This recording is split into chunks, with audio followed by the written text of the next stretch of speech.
Good evening. Welcome back to the Man Cave. Today, we're going to try something a little bit different. And Little Spender is going to be in front of the camera. So this game, Rotten Tomatoes, is by Cryptozoic Entertainment. And I saw this at Gen Con, and I thought it sounded really cool because it's about movies, and I like movies a lot.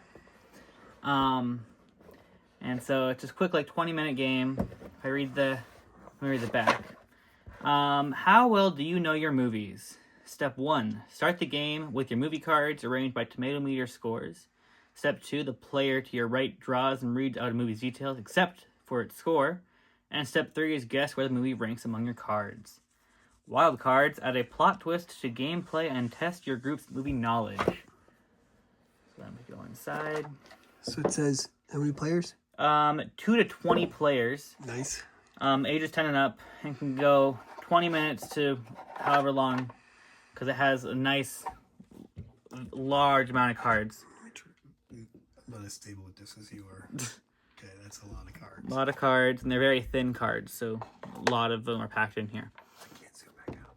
Okay, there we go. So the way the game would play is, if you have a thing, so you'd have each player is dealt at the beginning 3 cards. I'm going to make sure there's not any wild cards in here. Set that off to the side. So each player is dealt 3 cards. We're just saying there's 2 people here. So my cards, I have Mr. and Mrs. Smith, Castaway, and Night at the Museum. So these cards right here, they do not matter anymore. I just had to put them in order of the tomato score. You see these? Yes. So this first number is the critic score. This is the audience score. So this game, for the most part, is based on the critic score. So I have a 60, a 89, and a 43. So I order them. So I put them. So I have 43, the 60, and the 89. Then the next player, so the person over here, these cards don't matter for my turn. But then, so they will read this card to me. I won't know. So they can read everything on the card except for the critic score. For instance, this one says The Big Short, a movie from 2015. The audience gave it an 88%. It had Steve Carell and Ryan Gosling. Wall Street investors bet big on the implosion of the American economy, and they reap the rewards when the market tanks. Okay. So I have not seen this movie before. But what's fun with this game is there can be a lot of table talk. It's encouraged. So right away, I heard Ryan Gosling, which I know critics like Ryan Gosling a lot. They sure do. And this, you said it was the American economy booming, which means it's and then tanking. It's somewhat historical, which is also, critics prefer historical stuff than real stuff. Just so you know, the other guy in this movie, Steve Carell, that's the guy from The Office. Oh, he's fun, but I don't think critics like him very much. Okay, so then, but they can kind of cancel each other out. So then we go on the movie's merit. When was this from? This is from 2015. Yes, 2015. This game is very difficult, and it gets a lot harder as the game goes on. I'm going to guess, and so this is how it works. So now, I'm going to guess that the critic score is between these 2 movies. So between 60 and 89. Am I correct? How do ties work? Ties, it can go before or after, doesn't matter. Then you have won that card. Oh, wow, 89. Okay. So, I won the card, so I put it in here. So the first person, and then go around the table, so then it will be this person's turn. And then if another person's playing, then that person will read this person's card. Or if it's just 2, I'll read their card for them. And it goes back and forth all around the table. Until somebody gets 10 cards. And that might have been easy for some of you watching. It might have been easy to figure out. It was really easy for those of us watching because we got to see the scores. Oh, well, I'm sure you were just listening or something. I'm sure that could have been a lot easier. It gets a lot harder when you have, let's say, a 43, a 45, a 50, a 52, and you have all these numbers are close together. It gets a lot harder to get movies in between there, which is why the game can go on for so long. But also, just the sheer number helps with like 20 players. It's a very fun party game. And then the last kind of card is there are wild cards. Let me zoom in on that one. Okay. So there are 35 wild cards, and each wild card, well, not each, but like they all do different things, and they kind of change up the game and like kind of pause the normal turns. So like this one is tomato meter. So this is just like, so do not reveal the tomato meter score of the next card. So this like happens and it pauses all the turns, and the person whose turn it is, so like let's say this, if you were reading the card, then it would be my turn. So I flip the top card and I read everything but the critic score again. And anyone on the table, the first person to guess the actual score gets the card. Nice. Now there are But also, it isn't something where it's between this and this. It's the actual number. it is who can guess the actual number the fastest. That's tough. There are other ones. Let's see if I can find another wild card.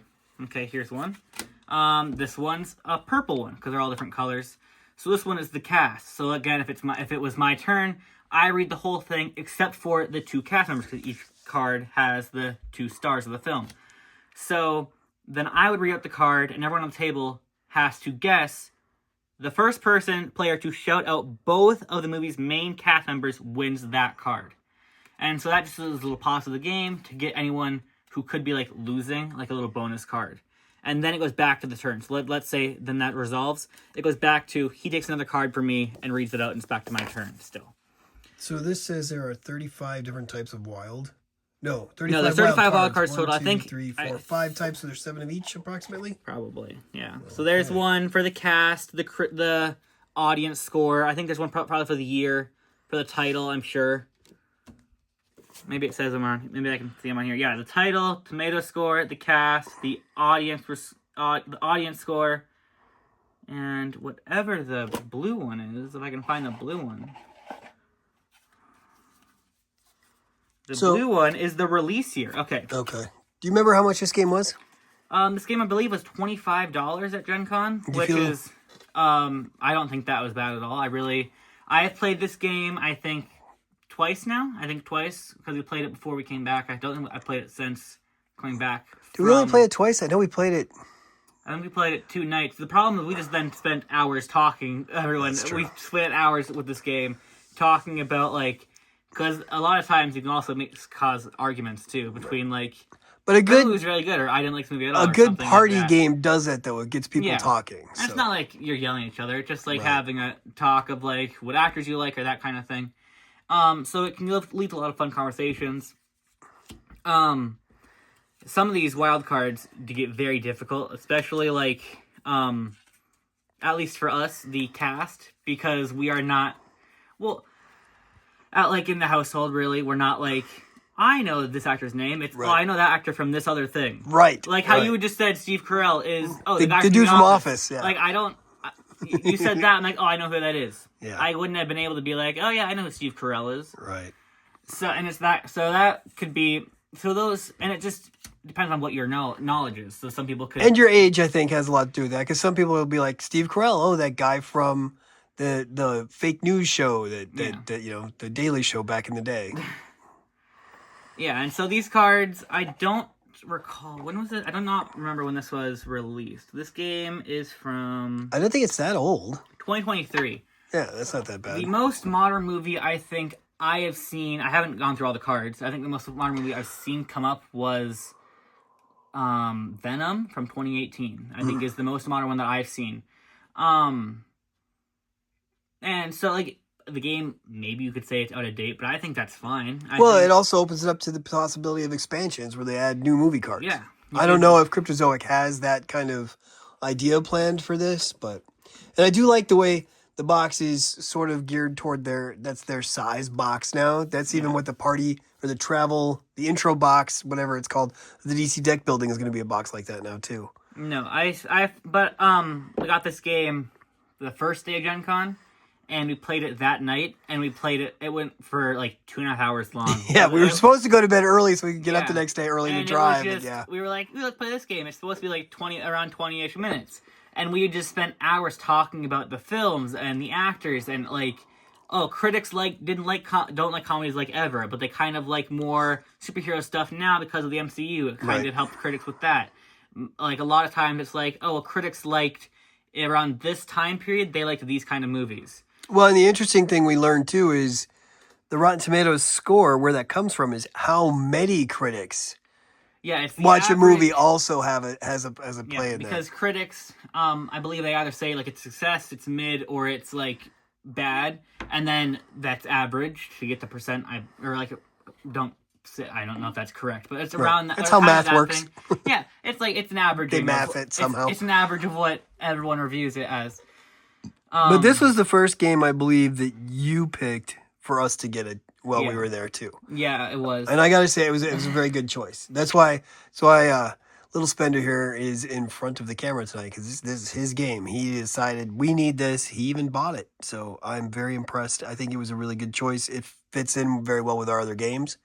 What would you give it? Is this a critical success, a critical fail? Are you glad you got it? I would definitely say this is a critical success. I am very glad I got this game, and like I would play this whenever. It's fun. It's more fun with more people, and in this house we don't really have the more people aspect very well, especially since 2 of the people in our house are under the age of 10 Right. and don't know movies very well, like at all. So. Well, it might be good when you go to college. You know, you walk into a dorm room and say, "Hey, look what I got." Yeah. So yeah, I think it was really good. All right. Did you want to say anything else in closing? I don't know. Well, you're glad that you have the game. You said that. Yeah. All right. Well, go ahead and sign off, and we can be all done. From the men here at the cave, may all your rolls be crits. Have a good night. There you go.